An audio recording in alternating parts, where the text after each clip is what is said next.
नमस्कार। जनता पॉलिटिक्स में एक बार फिर आप सबका स्वागत है। आपको याद होगा हमने पहले वोक कल्चर के वीडियो में एनसीईआरटी के एक जेंडर ट्रेनिंग मैनुअल की बात की थी।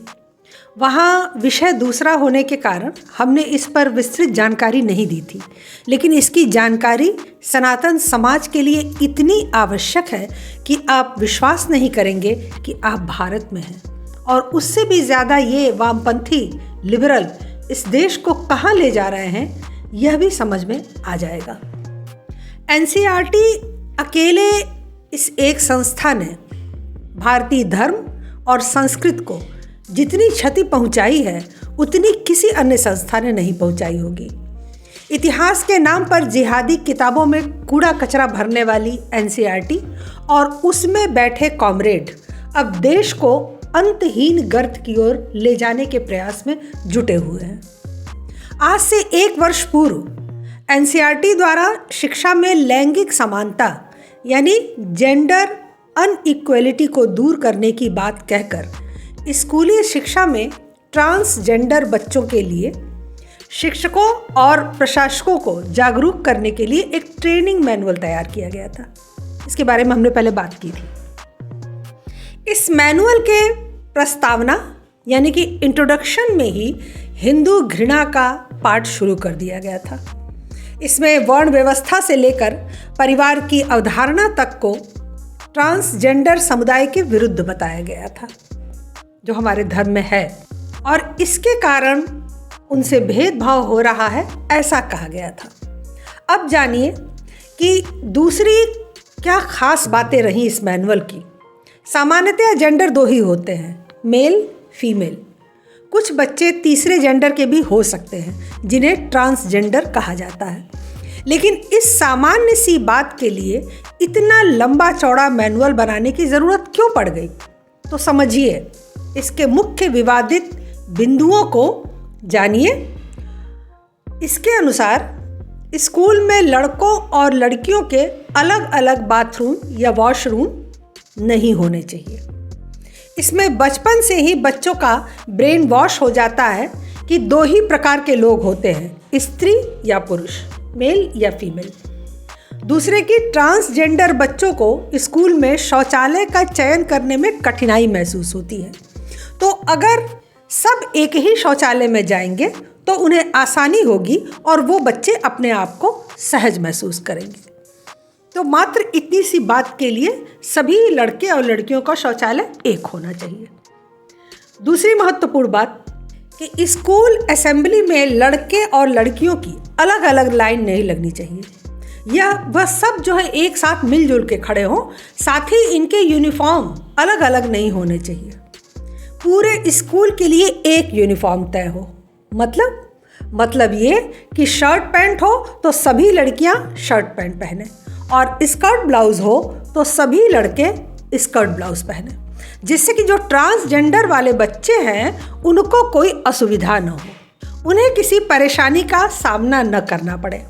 अब आप सोच सकते हैं कि ये कैसा विचित्र और शर्मनाक सुझाव है कि सारे लड़के और लड़कियां स्कर्ट ब्लाउज पहने या सारे लड़के और लड़कियां शर्ट पैंट पहने। तीसरी जो बड़ी बात है वो है कि स्कूलों में कपड़े बदलने की जगह और हॉस्टल भी अलग अलग नहीं होने चाहिए। ऐसा होने से तीसरे जेंडर के बच्चे खुद को अलग थलग नहीं महसूस करेंगे। सभी बच्चों की हेयर स्टाइल भी एक होनी चाहिए, मतलब कि बॉय कट या गर्ल कट जो भी हेयर स्टाइल हो वो पूरे स्कूल के बच्चों की एक हो। सभी लड़कियां लड़कों के स्टाइल में बाल कटवाएं या लड़के लड़कियों की स्टाइल में लंबे बाल रखें, लेकिन अलग अलग बाल ना हो, पता ना चले कि वो लड़का है या लड़की है। सबको एक समान बना दिया जाए जिससे ट्रांसजेंडर वाले बच्चों को सुविधा हो। चौथी बात, इसमें जेंडर फ्लूइडिटी की बात की गई है। इसका अर्थ है कि कोई भी व्यक्ति, कोई भी बच्चा जब चाहे अलग अलग जेंडर पहचान के साथ रह सकता है। पूरी तरह से इच्छाधारी होंगे बच्चे। जब मन में आया वो लड़का बन जाए, जब मन में आए वो लड़की बन जाए। उन पर किसी एक जेंडर में रहने के लिए कोई दबाव न बनाया जाए, ये एनसीईआरटी के मैनुअल का सुझाव है। शायद आपको जेएनयू की वो तस्वीरें याद आ रही होंगी और आप इस बात को समझ पा रहे होंगे कि वे कहना क्या चाहते हैं और करना क्या चाहते हैं, कि हर लड़का औरत बन के रहे और हर लड़की मर्द बन के रहे, दोनों में कोई भेदभाव ना हो। दूसरा जो एक भारी भरकम शब्द प्रयोग किया गया है इस मैनुअल में वो है प्यूबर्टी ब्लॉकनेस, यानी कि यौवन अवरोधक दवाओं की वकालत भी की गई है। यह एक तरह की दवा होती है। प्यूबर्टी ब्लॉकर्स जो है वो एक तरह की दवा होती है जिसमें बढ़ते बच्चों में उनके लैंगिक गुणों का विकास रोका जा सकता है। यानी कि आपके बच्चे को अगर स्कूल में लगता हो कि लड़की बनने में ज़्यादा फ़ायदा है, लड़की होना अच्छा है, तो वो इन दवाओं को लेकर अपने प्राकृतिक विकास को रोक सकता है, यानी लड़कों की तरह वो विकसित आगे नहीं होगा, फिर वो आसानी से लड़की बन सकता है। इसी प्रकार लड़कियां चाहें तो खुद को लड़की बनने से रोक लें इन दवाओं के माध्यम से। इस काम में शिक्षक उनकी मदद करेंगे बिना माता पिता के सहमति के। मतलब इस संदर्भ में केवल बच्चे और टीचर के बीच बातचीत होगी और टीचर उसे दवाएं उपलब्ध कराएंगे। माँ बाप गए तेल लेने, उनकी कोई भूमिका नहीं होगी। अब gender diversity, gender fluidity, puberty blockers ऐसे शब्द 95% भारतीय जानते तक नहीं होंगे, न उन्होंने कभी पढ़ा होगा न सुना होगा। ये भारत जैसे देशों की बात है ही नहीं, यह विदेशों की, खासकर अमेरिका जैसे देशों की अवधारणा है। इनका मानना है कि लड़का या लड़की प्रकृति नहीं बल्कि समाज तय करता है, और ऐसा इसलिए ताकि परिवार व्यवस्था को तोड़ा जा सके, क्योंकि परिवार टूटेगा तो देश टूटेगा, सीधी सी बात है। फिलहाल अनेक विरोधों के बाद एनसीईआरटी ने यह मैनुअल अपनी वेबसाइट से हटा दिया, लेकिन एक नज़र यह भी देखें कि लिबरल वामपंथी मीडिया इस मैनुअल के लिए क्या कहती है, उनके क्या विचार हैं। द प्रिंट कहता है कि इसे ट्रांसजेंडर बच्चों को भेदभाव, अलगाव व उत्पीड़न को समाप्त करने के लिए बनाया गया था और पाठ्य पुस्तकों, शिक्षण सामग्रियों से ऐसी सभी चीज़ों को हटाने के लिए कहा गया था जिसमें लड़का और लड़की का जिक्र हो। मतलब ऐसा कोई लेसन, ऐसा कोई पाठ भी नहीं रहे जिसमें स्त्री पुरुष या लड़का लड़की की बात की गई हो या महिला पुरुष के बारे में बातें कही गई हों। यह समाज और परिवार में एकरूपता लाने के लिए था। क्विंट न्यूज़ कहता है कि यह मैनुअल सभी के लिए मुक्ति की ओर एक कदम है। किससे मुक्ति? परिवार से, माँ बाप से या समाज से? किस मुक्ति की बात कर रहे हैं? वो कहते हैं कि यह एक ज़बरदस्त पुस्तिका है, यह लोगों को संवेदनशील बनाएगी, यह जेंडर की अवधारणा को समाप्त करने की दिशा में एक उम्मीद भरा कदम है। फेमिनिज्म इंडिया कहता है कि यह बच्चों की शिक्षा के साथ खिलवाड़ हो रहा है, इसे वापस नहीं लिया जाना चाहिए। मतलब इसे पढ़ाकर हम बच्चों को ज़्यादा काबिल बनाएंगे। इसका विरोध करने वाले देश में प्रगति नहीं चाहते। वे नहीं चाहते कि हमारे बच्चे संवेदनशील और वैज्ञानिक बने।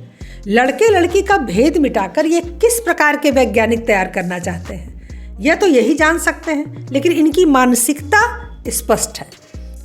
अब अगर देश की ट्रांसजेंडर जनसंख्या पर गौर करें तो 20 से 40 लाख के बीच लगभग ये देश में है।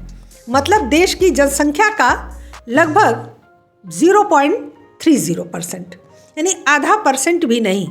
और इसमें से पढ़ने वाले बच्चों को अगर आप अलग करें तो शायद वो 7-8 लाख के करीब हो एक अंदाज से, जबकि सामान्य स्कूलों में पढ़ने वाले बच्चे 30-35 करोड़ से अधिक हैं। यानी सीधा हिसाब है कि 7-8 लाख बच्चों के लिए 30-35 करोड़ बच्चे अपना जेंडर बदल लें, अपनी हेयर स्टाइल, स्कूल ड्रेस, शौचालय, किताबों की सामग्री, सब कुछ बदल लें। आखिर क्यों? भारत में ट्रांसजेंडर को मान्यता दी गई, मतलब एक तीसरा जेंडर भी है, यह घोषित किया गया। यह अच्छी बात है। नेपाल, पाकिस्तान, बांग्लादेश, जर्मनी, न्यूजीलैंड और ऑस्ट्रेलिया के बाद भारत 7वां देश है पूरे विश्व में जहां तीसरा जेंडर चुनने की आज़ादी है। अमेरिका, रूस, जापान, चीन, ब्रिटेन सहित सभी मुस्लिम देशों में अभी तक आधिकारिक रूप से 2 ही जेंडर हैं, मेल और फीमेल। तीसरे जेंडर को अभी तक वहाँ मान्यता नहीं मिली है। तो यह सारी शिक्षा दीक्षा तो उन देशों के लिए होनी चाहिए थी। हम तो पहले से ही जेंडर सेंसिटिव हैं, लेकिन लक्ष्य तो भारत है। डर भी भारत से ही है। भारत की लाखों वर्ष पुरानी सभ्यता संस्कृति को नष्ट न कर पाने का मलाल भी है। तो यहाँ बचपन से ही विष बोने की प्रक्रिया ज़रूरी है, जिससे जो पेड़ तैयार हो वो बेहद जहरीले हों और वो जहर पूरे राष्ट्र में भर जाए। अब आवश्यक है कि एक नज़र उन लोगों पर भी डाली जाए जो इस सामग्री को तैयार करने और लागू करने में अग्रणी भूमिका निभा रहे थे। तो प्रथम है एनसीईआरटी के जेंडर स्टडीज़ विभाग की प्रोफेसर डॉक्टर पूनम अग्रवाल, जिनकी देखरेख में इसे तैयार किया गया। कमेटी के सदस्यों में जो प्रमुख थे वो थे विक्रमादित्य सहाय, जो एक ट्रांसजेंडर हैं और हिंदू विरोधी वक्तव्यों और कारनामों के लिए वो बहुत कुख्यात हैं। एक और महत्वपूर्ण नाम इसमें आता है और वह है विनय सहस्त्रबुद्धे का, जो आरएसएस के पुराने स्वयंसेवक व भाजपा के नेता हैं। उन पर आजकल प्रोग्रेसिव या दूसरे शब्दों में वोक बनने का भूत सवार है। ये मिनिस्ट्री ऑफ एजुकेशन कमेटी के चेयरमैन और सांसद भी हैं। तो ऐसे सारे लोगों के द्वारा तैयार किया गया यह एक देश विरोधी मैनुअल था। अब सवाल घूम फिर कर मोदी सरकार पर आ जाता है कि आखिर सरकार के शिक्षा मंत्री कर क्या रहे हैं। अब तक 4 शिक्षा मंत्री बदले जा चुके, लेकिन किसी ने एनसीईआरटी पर नकेल नहीं लगाई। और नहीं तो इनके रहते ही वामपंथी और लिबरल्स शिक्षा के साथ मनमानी कर रहे हैं। सिर्फ भाषणों से तो देश का इतिहास और वर्तमान नहीं सुधरने वाला। मोदी सरकार को चाहिए कि इस पर कड़ा एक्शन लेते हुए एनसीईआरटी से ऐसे सभी लोगों को बाहर का रास्ता दिखाएं और राष्ट्रवादी लोगों की वहाँ भर्ती करें। अगर 8 साल में भी आप सिस्टम नहीं बदल सकते तो 18 साल इसके कुपरिणाम झेलने होंगे। इन स्थितियों को देखते हुए लगता है कि एनसीईआरटी में भारी फेरबदल की तत्काल आवश्यकता है। आज के लिए बस इतना ही। हमारे चैनल को सब्सक्राइब करें, लाइक करें और सभी प्लेटफॉर्म पर शेयर करें। अपने विचार हमें कमेंट बॉक्स में ज़रूर बताया करें। आपके विचारों से हमारा मनोबल बढ़ता है। धन्यवाद। नमस्कार।